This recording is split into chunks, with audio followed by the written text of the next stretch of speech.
नमस्कार दोस्तों, स्वागत है आपका मेरे यूट्यूब चैनल विकास ट्यूटर में। दोस्तों, एक बार फिर से मैं आपके लिए मैथ्स के कुछ महत्वपूर्ण मज़ेदार प्रश्नों को लेकर आया हूं।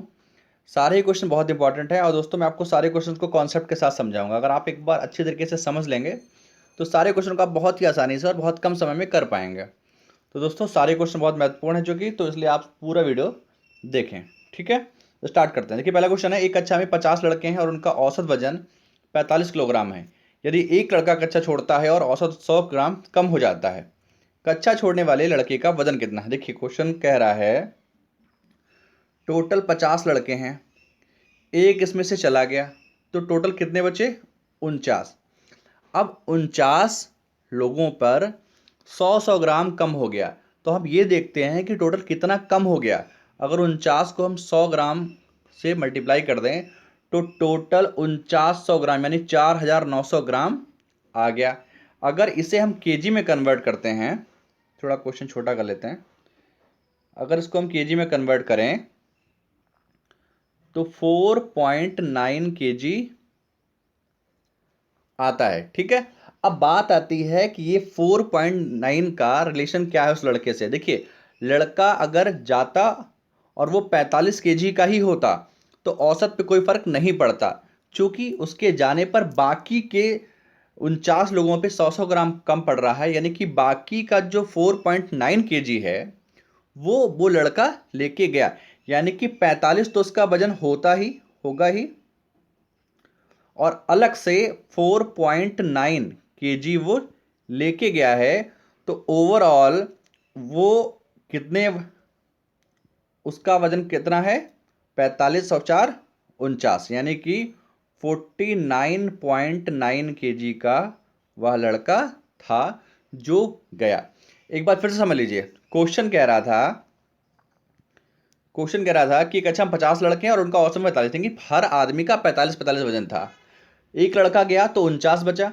अब 49 लड़कों पे 100 ग्राम कम हो गया। इसका मतलब ये हुआ कि 100 ग्राम के हिसाब से 4.9 केजी कम हो गया। औसत का मतलब होता है कि प्रत्येक आदमी का 45 वजन था, तो जो लड़का गया वो 45 का तो कम से कम होगा ही, साथ साथ 4.9 वो एक्स्ट्रा बाकी सबसे भी ले गया। तो आप 45 में 4.9 जोड़ देंगे तो 49.9 केजी का वो लड़का था। तो हमारा आंसर होगा 49.9 केजी। ठीक है, अगले प्रश्न में चलते हैं। अगला क्वेश्चन है, 30 लड़कों की कक्षा का औसत भार 200 ग्राम तब घट जाता है जब 25 किलोग्राम वाला एक लड़का के कक्षा से चले जाने पर एक नया लड़का आता है। देखिए, पहले क्वेश्चन में सिर्फ जा रहा था, इस बार एक बदले में आ भी रहा है। तो आप ये याद रखिए कि जाने और आने वाले में और सिर्फ जाने वाले में क्या डिफरेंस है, यानी कि 30 लड़कों में लड़के 30 ही रहेंगे। ठीक है, क्वेश्चन कह रहा है, सॉल्व करते हैं, थोड़ा छोटा कर लेते हैं क्वेश्चन को। क्वेश्चन कह रहा है कि 30 लड़के हैं और औसत भार 200 ग्राम घट जाता है। देखिए, 30 तो बच्चे रहे ही, अगर आप 200 ग्राम से इसको मल्टीप्लाई कर दें तो टोटल 6 केजी कम हो गया। ठीक है, देखिए 25 वाला गया था, अगर 25 वाला ही आता तो कोई फर्क नहीं पड़ता, लेकिन नए आने पर 6 किलोग्राम कम पड़ जा रहे हैं, 200 ग्राम सब पे घट जा रहा है, तो इसका मतलब जो आ रहा है वो 6 किलो कम वाला होगा। तो अगर देखिए, अगर 25 वाला गया है तो आने वाला उससे 6 किलोग्राम कम होगा, यानी कि उसका वजन कितना होगा? 19 केजी। देखिए कितनी आसानी से क्वेश्चन लग गया। यही आपका आंसर है, आपका आंसर है 19 केजी। देखिए फिर से समझ लीजिए, 200 ग्राम जो सब पे कम हुआ है, ठीक है, 200 ग्राम कम हुआ है, इसका मतलब 25 वाला गया है और कम वाला आया है। अगर सरा बराबर वाला आता तो कोई फर्क नहीं पड़ता, और अगर ज्यादा वाला आता तो सब पे कुछ ना कुछ बढ़ जाता। तो इस तरीके से आप उसको कॉन्सेप्ट से समझें। क्वेश्चन किसी तरीके का हो, उसमें आपको एक्स मानने की जरूरत नहीं है, टोटल से मल्टीप्लाई करने की जरूरत नहीं है, सारी वैल्यू बड़ी आसानी से हो जाएंगे। अगले प्रश्न में चलते हैं। अगला क्वेश्चन कह रहा है, कुछ संख्या में घोड़े और उतनी ही संख्या में आदमी कहीं जा रहे हैं। आधे आदमी अपने घोड़े पर बैठे हैं जबकि शेष अपने घोड़ों को नेतृत्व करते हुए साथ साथ चल रहे हैं। यदि जमीन पर चल रही टांगों की संख्या 70 है तो बताओ कि घोड़े कितने हैं। देखिए क्वेश्चन समझ लीजिए अच्छी तरीके से। क्वेश्चन कह रहा है कुछ संख्या में घोड़े और उतनी ही संख्या में आदमी, जितने आदमी उतने ही घोड़े हैं। ठीक है, आधे आदमी अपने घोड़ों पर बैठे हैं जबकि शेष अपने घोड़ों का नेतृत्व करते हुए चल रहे हैं। जमीन पर टांगों की संख्या 70। देखिए टांगों का मतलब यह है कि आपको पता है घोड़े की 4 टांगे होती हैं और आदमी की 2। ठीक है, तो हमें टांगों को इक्वल कर लेना है। आप ये देखिए, सॉल्व करते हैं, क्वेश्चन थोड़ा छोटा कर लेते हैं। क्वेश्चन कह रहा है जितने ही आदमी हैं उतने ही घोड़े हैं। तो मान लीजिए अगर x आदमी हैं तो x ही घोड़े हैं। अब आपको पता है x घोड़ों की संख्या, टांगों की संख्या 4 होती है, तो अगर उसको हम 4 से मिला टोटल टांगे उसकी कितनी हो गई, 4x। और अगर हम आदमी की बात करें तो उसकी 2 टांगे होती हैं, तो उनका हो गया 2x। लेकिन पूरे आदमी जमीन पे नहीं चल रहे हैं, आधे आदमी घोड़े की पीठ पे बैठे हुए हैं, तो टोटल उनके पैर तो 4 ही रहे ना। आदमी कितने हो गए, आधे। तो आधे आदमी ये हो गए और पूरे घोड़े हो गए बराबर 70 टांगे हो गई। क्लियर, 70 टांगे हो गई। अब इसे हम सॉल्व करते हैं। ये 2 कैंसिल हो गया, 4 और 1 5x हो गया और इक्वल टू 70 आ गया। इसे हम इसे डिवाइड करेंगे तो x इक्वल टू आ जाएगा 14। यही हमारा आंसर, यानी 14 आदमी भी हैं और 14 घोड़े भी हैं। ठीक है, अगले प्रश्न पे चलते हैं। अगला क्वेश्चन कह रहा है पानी से भरे एक बर्तन का कुल भार 40 किलोग्राम है, पानी से आधा भरे हुए बर्तन का भार 30 किलोग्राम है, खाली बर्तन का भार कितना है। फिर क्वेश्चन को एक बार अच्छे से पढ़ लीजिए। क्वेश्चन कह रहा है कि पानी और बर्तन, ठीक है, पानी में बर्तन पूरा भरा होता है तो 40 किलोग्राम वजन होता है, और जब आधा भरा होता है तो 30 किलोग्राम वजन होता है। तो आप सिंपल सा पानी को पानी ही मान लीजिए। ठीक है, तो मान लीजिए पानी को P मान लिया और बर्तन को B मान लिया। जब ये दोनों होते हैं पूरे भरे हुए तो वजन होता है 40 किलोग्राम।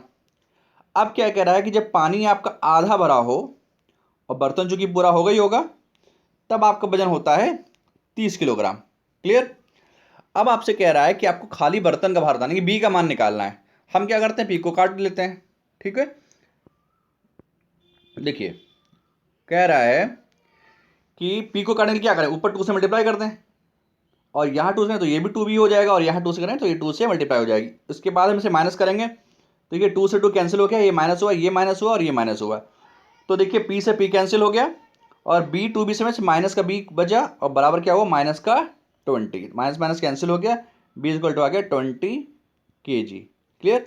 तो बर्तन का भार आपका आ गया 20 kg। चूंकि कह रहा था कि 20 kg है, 40 kg टोटल है, तो जाहिर सी बात है पानी का अगर पूरा भरा होता तब भी उसका वजन 40 kg ही होता। अगले प्रश्न में चलते हैं। अगला क्वेश्चन कह रहा है कि 2 नल ए तथा बी एक साथ चालू करने पर एक टैंक को पूरा पानी से भरने पर 36 मिनट का समय लेते हैं। यदि नल बी को 30 मिनट बाद बंद कर दिया जाए तो टैंक 40 मिनट में पूरा भरता है। नल बी अकेला उस टैंक को कितने समय में भरेगा। ठीक है, देखिए 2 नल हैं, 2 नल कौन कौन से हैं, 2 नल हैं ए और बी।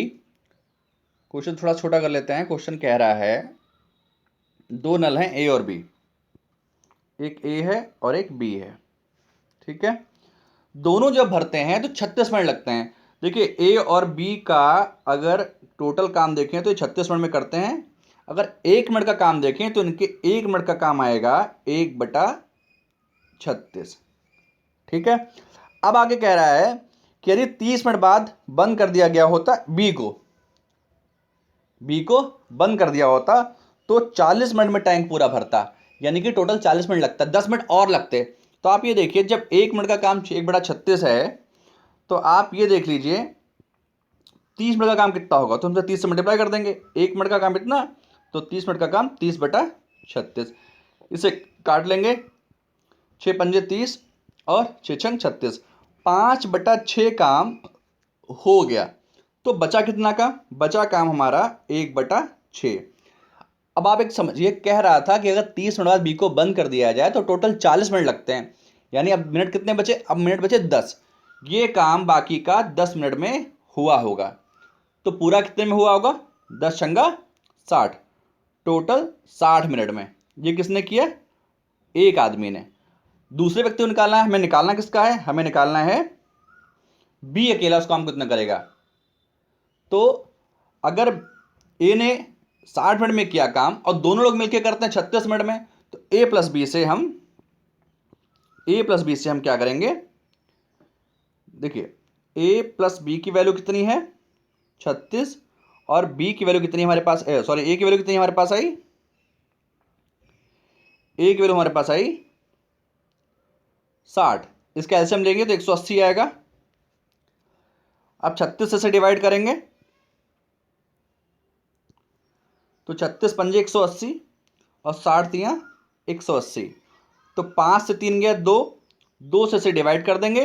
a प्लस बी से जब a जाएगा तो b की वैल्यू अपने आप आ जाएगी। तो हमारा आंसर आएगा 90 मिनट। ठीक है, तो आपका आंसर होगा 90 मिनट। तो दोस्तों सारे ही क्वेश्चन बहुत इंपॉर्टेंट थे और बहुत अच्छे तरीके से लगाए गए। अगर आप क्वेश्चन को अच्छी तरीके से लगा लेंगे तो आप इस तरीके के किसी भी प्रश्न को बहुत आसानी से कर पाएंगे। दोस्तों अगर आपको वीडियो अच्छा लगा तो प्लीज़ वीडियो को लाइक कर दीजिए, चैनल को सब्सक्राइब कर दीजिए और अपने दोस्तों में शेयर कर दीजिए। वीडियो देखने के लिए धन्यवाद।